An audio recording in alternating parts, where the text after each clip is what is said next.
Hi all. So last classல நம்ம ஒரு simple structure எப்படி மாடல் பண்ணுறது அப்படிங்கிறது பார்த்துருந்தோம்.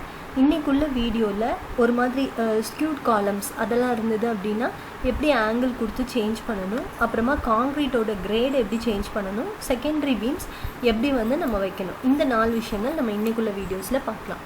ஸோ ஃபஸ்ட்டு காங்க்ரீட்டோட கிரேட் சேஞ்ச் பண்ணுறது. இப்போ காங்க்ரீட்டோட கிரேட் சேஞ்ச் பண்ணுறது அப்படின்னா நீங்கள் நார்மலாக நீங்கள் வரைஞ்சதில் இந்த ஜென்ரலில் போய் பார்த்தீங்க அப்படின்னா இதில் மெட்டீரியல் காங்க்ரீட்டுன்னு இருக்கும். அதாவது நீங்கள் இங்கே ஜாமெட்ரியில் மெம்பர் ஸ்பெசிஃபிகேஷன்ஸ் கொடுக்கும்போது, மெம்பர் ப்ராப்பர்ட்டிஸ் க்ரியேட் பண்ணும்போது இதில் காங்க்ரீட்னு ஒரு ஆப்ஷன் இருந்திருக்கும், அதை நம்ம கொடுத்துருப்போம். ஸோ இதில் வந்து நம்மளுக்கு ஒவ்வொரு ப்ராஜெக்ட்டுக்கும் ஸ்பெசிஃபிக்கான ஒரு வேல்யூ இருக்கும். லைக் காங்க்ரீட்டோட வேல்யூ ஒரு ப்ராஜெக்டில் M25 யூஸ் பண்ணுவாங்க, சில ப்ராஜெக்டில் M30 யூஸ் பண்ணுவாங்க, சில இதில் M40 யூஸ் பண்ணுவாங்க. அப்போ அந்த மாதிரி காங்க்ரீட்டோட மெட்டீரியல் ஸ்ட்ரென்த் என்னவோ அந்த ஸ்ட்ரென்த்தை வந்து நம்ம கண்டிப்பாக ஸ்பெசிஃபை பண்ணியிருக்கணும். அப்போ இப்போ வந்து நம்ம அந்த மாதிரி ப்ராப்பர்ட்டிஸை எப்படி சேஞ்ச் பண்ணுறதுன்னு பார்க்கலாம். ஸோ ஜஸ்ட் உங்கள் ஸ்ட்ரக்சரில் இந்த ஜென்ரல் டேப் ஆன் ஆகி இருக்கும்போது இதில் மெட்டீரியல்ஸ் அப்படின்னு உங்களுக்கு இந்த லெஃப்ட் ஹேண்ட் சைடில் தெரியும். அதை கிளிக் பண்ணிங்க அப்படின்னா அதில் இருக்கக்கூடிய மெட்டீரியல் ப்ராப்பர்ட்டிஸ் தெரியும். இதில் காங்க்ரீட் அப்படிங்கிறத செலக்ட் பண்ணிவிட்டு எடிட்க்கு போங்க. இதில் எடிட் பண்ணும்போது இது ஜென்ரலாக அந்த காங்க்ரீட்டில் அவங்க நார்மலாக கொடுக்கக்கூடிய ப்ராப்பர்ட்டிஸ். இப்போ நம்ம வந்து ஃபார் எக்ஸாம்பிள் M25 கிரேடுக்கு என்ன அப்படிங்கிறத பார்க்கலாம். ஸோ இதில் வந்து M25 கிரேடுக்கு ஸ்பெசிஃபை பண்ணும்போது நார்மலாக ஸோ இப்போ நார்மலாக நீங்கள் வந்து இந்த காங்க்ரீட்டோட ப்ராப்பர்ட்டிஸ் இதில் பார்க்கலாம். இதே மாதிரி தான் இப்போ நம்ம க்ரியேட் பண்ண போகிறோம். ஃபார் எக்ஸாம்பிள் M25 க்ரியேட் பண்ண போகிறோம். அப்போ இங்கே வந்து க்ரியேட் அப்படின்னு ஒரு ஆப்ஷன் இருக்குது. அந்த ஆப்ஷனை கிளிக் பண்ணிங்கன்னா இப்போ வந்து டைட்டில் கேட்கும். ஸோ நீங்கள் ஜென்ரலாக இதுக்கு என்ன கிரேடோ அதையே கொடுத்துக்கலாம். M25னா M25. ஸோ ஃபஸ்ட்டு வந்து யங்ஸ் மாடலஸ் கேட்கு. யங்ஸ் மாடலஸ் நம்ம எல்லாத்துக்குமே தெரியும். 5000 √FCK போட்டிங்க அப்படின்னா you'll get the answer. So 5000 √FCK போடும்போது இன்னொரு விஷயம் கிளியராக இருக்கணும். இங்கே எல்லா வேல்யூஸும் வந்து kN/மீட்டர் ஸ்கொயரில் இருக்குது. ஸோ அதுக்கேற்ற மாதிரி வேல்யூஸ் எழுதுங்க. அப்போ 5000 √25 போட்டிங்க அப்படின்னா 2.5 × e⁻7 உங்களுக்கு கிடைக்கும். இது வந்து யங்ஸ் மாடலஸோட வேல்யூ. அண்ட் பாய்சன்ஸ் ரேஷியோ நார்மலாக நம்ம சேஞ்ச் பண்ணுறதுல 0.17 தான்.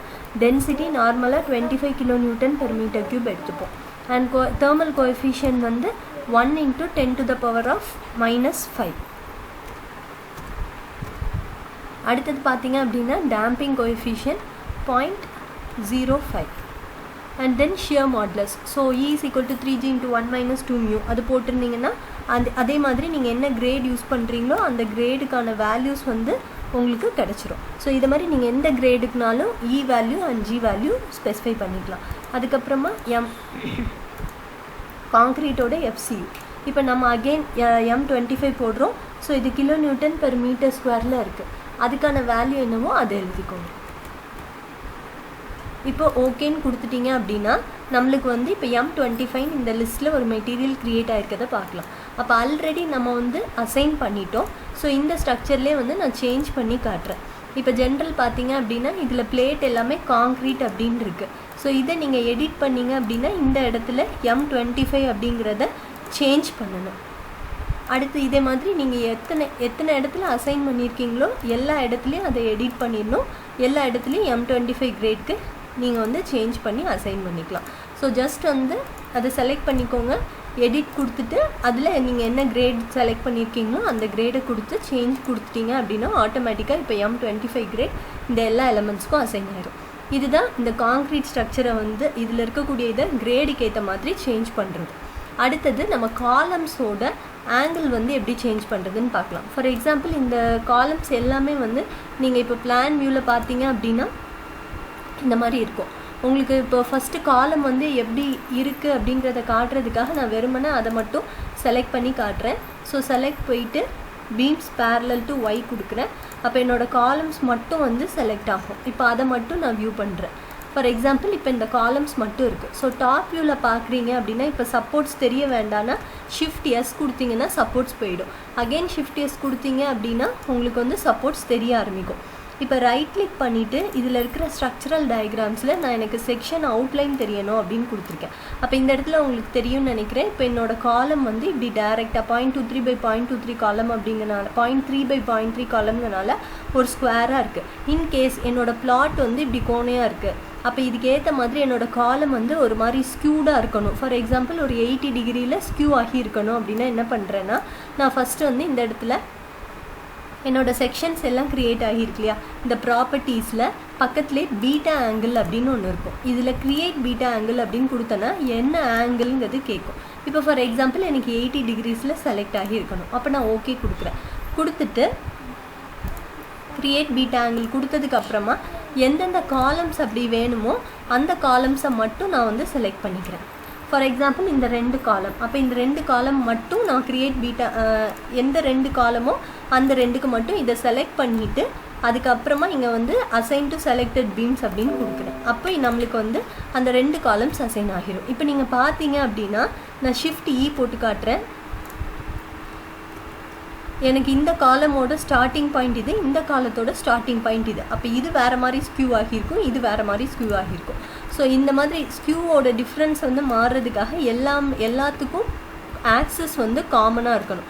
அப்போ நான் வந்து என்ன பண்ணுறேன் அப்படின்னா இந்த 2 டாப்பில் இருக்கக்கூடியதை மட்டும் சேஞ்ச் பண்ணுறேன். ஸோ செலக்ட் போயிட்டு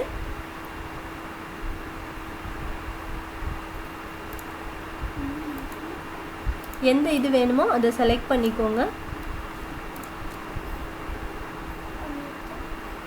வியூ இதில் டூல்ஸில் ரீடிஃபைன் இண்டிசஸில் ஸ்விட்ச் த இண்டிசஸ் அப்படின்னு கொடுத்துறேன். இப்போ நீங்கள் ஷிஃப்ட் இ கொடுத்தீங்க அப்படின்னா உங்களுக்கு தெரியும் இந்த காலத்துக்கு பாட்டம், இந்த காலத்துக்கும் கீழே இருக்கிறது தான் பாட்டம். இந்த மாதிரி சேஞ்ச் ஆகிடுச்சு. இப்போ நீங்கள் டோட்டலாக க்ரியேட் பீட்டா ஆங்கிள் கொடுத்தீங்க. இதுக்கு 2த்துக்கும் நான் ஃபஸ்ட்டு கொடுத்த பீட்டா ஆங்கிளை ரிமூவ் பண்ணிடுறேன்.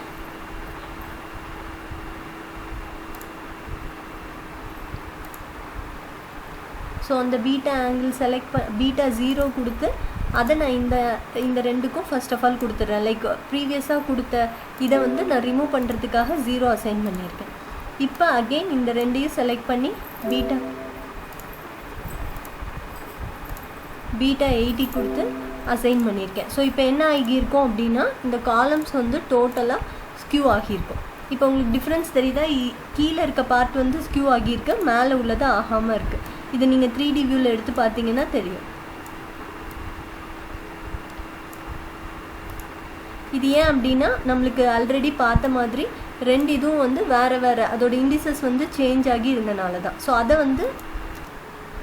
ஸோ நான் கொடுத்த ஆல்ரெடி க்ரியேட் பண்ண பீட்டா ஆங்கிளை வந்து டெலீட் பண்ணிவிட்டேன். இப்போ டோட்டலாக 80 டிகிரிஸ்க்குன்னு ஒரு பீட்டா க்ரியேட் பண்ணிவிட்டு இப்போ மொத்தமாக இந்த 2 இதையும் செலக்ட் பண்ணி நான் வந்து அசைன் டு செலக்டட் பீம்ஸ் கொடுக்குறேன். So assign to selected beams கொடுத்தேன்னா இப்போ டோட்டலாக இந்த காலம் வந்து அசைன் ஆகிடும். இதை நீங்கள் வந்து பிளான் வியூவில் போய் பார்த்தீங்க அப்படின்னா தெரியும். ஸோ இப்போ உங்களுக்கு தெரியும் இந்த 2 காலமும் வந்து ஸ்க்யூ ஆகி இருக்கிறது. அப்போது ஒரு சர்டைன் ஆங்கிளில் காலம்ஸ் வந்து இருக்குது அப்படின்னா இந்த பீட்டா ஆங்கிள் ப்ராப்பர்ட்டி யூஸ் பண்ணி தான் நம்ம வந்து இந்த இதை அப்ளை பண்ண முடியும். இதுதான் வந்து பீட்டா ஆங்கிள் அசைன் பண்ணுறதுக்கான வழி. அண்ட் இதில் இன்னொரு முக்கியமான விஷயம், இப்போ நீங்கள் இருக்கக்கூடிய இந்த இதை வந்து ரன் பண்ணுறீங்க. இப்போது நம்ம இதை ரன் பண்ணுறோம் அப்படின்னா இதில் வந்து ஒரு எரர் காட்டும். இந்த எரர் எதனால் வருது அப்படின்னா நம்ம நார்மலாக இந்த M25 கிரேடெல்லாம் அசைன் பண்ணனால அது ஃபைலில் வந்து ஒரு சின்ன எரர் காட்டும். ஸோ நான் யூஷுவல் சொன்ன மாதிரி ராங் ஸ்ட்ரென்த் பேராமீட்டர் ப்ரொவைடட் இந்த மாதிரி வரும். ஸோ இது M25 கிரேடுக்குன்னு இல்லை, நீங்கள் எந்த கிரேடுக்கு யூஸ் பண்ணியிருந்தீங்கனாலும் இதுதான் வரும். இந்த 35th லைன் இருக்குது பார்த்தீங்களா?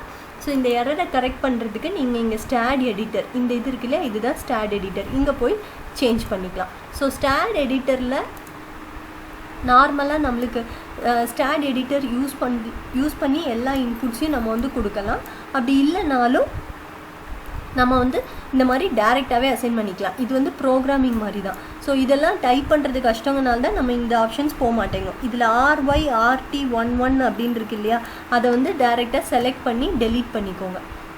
ஸ்ட்ரென்த் FCU 25,000 அது மட்டும் இருக்கணும். ஸோ இதை வந்து இந்த கரெக்ஷனை பண்ணிவிட்டு சேவ் பண்ணிவிட்டு அகெயின் நீங்கள் வந்து இந்த ஃபைலை நீங்கள் ரன் பண்ணிங்க அப்படின்னா உங்களுக்கு எரர்ஸ் எதுவும் காட்டாது. இதுவும் ஞாபகம் வச்சுக்கோங்க. ஸ்ட்ரென்த் சேஞ்ச் பண்ணுறப்ப இந்த ப்ராப்ளம் வந்து எல்லாருக்கும் வரும்.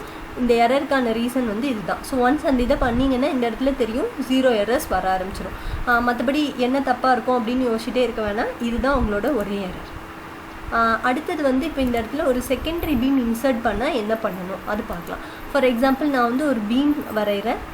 ஸோ என்னோடய பீமுக்கு வந்து நான் என்ன பண்ணுறேன் அப்படின்னா இந்த மிட் பாயிண்ட்லேருந்து அந்த மிட் பாயிண்ட்டை கனெக்ட் பண்ணுற மாதிரி எனக்கு வந்து ஒரு பீம் வரையணும் அப்படிங்கிற மாதிரி கொடுக்குறேன். ஸோ ஆட் பீம் போயிட்டு add beam between mid points. So first நான் இந்த பீமை செலக்ட் பண்ணுறேன், அடுத்து இந்த பீம்.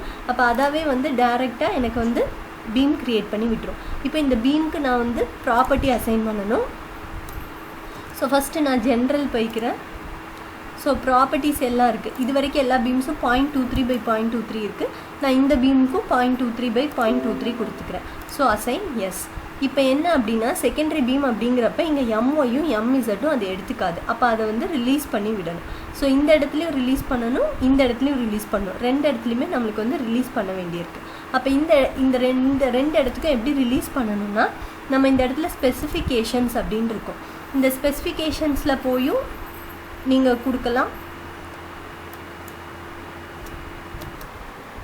ஸோ இந்த ஸ்பெசிஃபிகேஷன்ஸில் உங்களுக்கு வந்து பீம் அப்படின்னு இருக்கும். ஸோ இந்த பீம் ப்ராப்பர்ட்டி செலக்ட் பண்ணிட்டீங்க அப்படின்னா எங்கெல்லாம் வந்து மொமெண்ட்ஸ் வந்து ரிலீஸ் பண்ணணும் அப்படின்னு கேட்கும். ஸோ ஸ்டார்ட்டில் அப்படின்னு கொடுத்தீங்கன்னா எம்எக்ஸா எம்ஒய்யா அந்த மாதிரி கொடுக்கணும். ஸோ நான் வந்து எம்ஒய்யும் எம்இசட்டும் செகண்டரி பீமுக்கு கொடுக்கணும். அப்போ இந்த பீமை செலக்ட் பண்ணிவிட்டு நான் ஃபஸ்ட்டு வந்து ஸ்டார்ட் அப்படின்னு கொடுத்துருக்கேன். ஸோ ஸ்டார்ட் கொடுத்தோன்னே அதே மாதிரி அசைன் ஆகிடுச்சு. அடுத்து அதே மாதிரி நம்ம பீமோட எண்ட்லேயும் கொடுக்கணும்.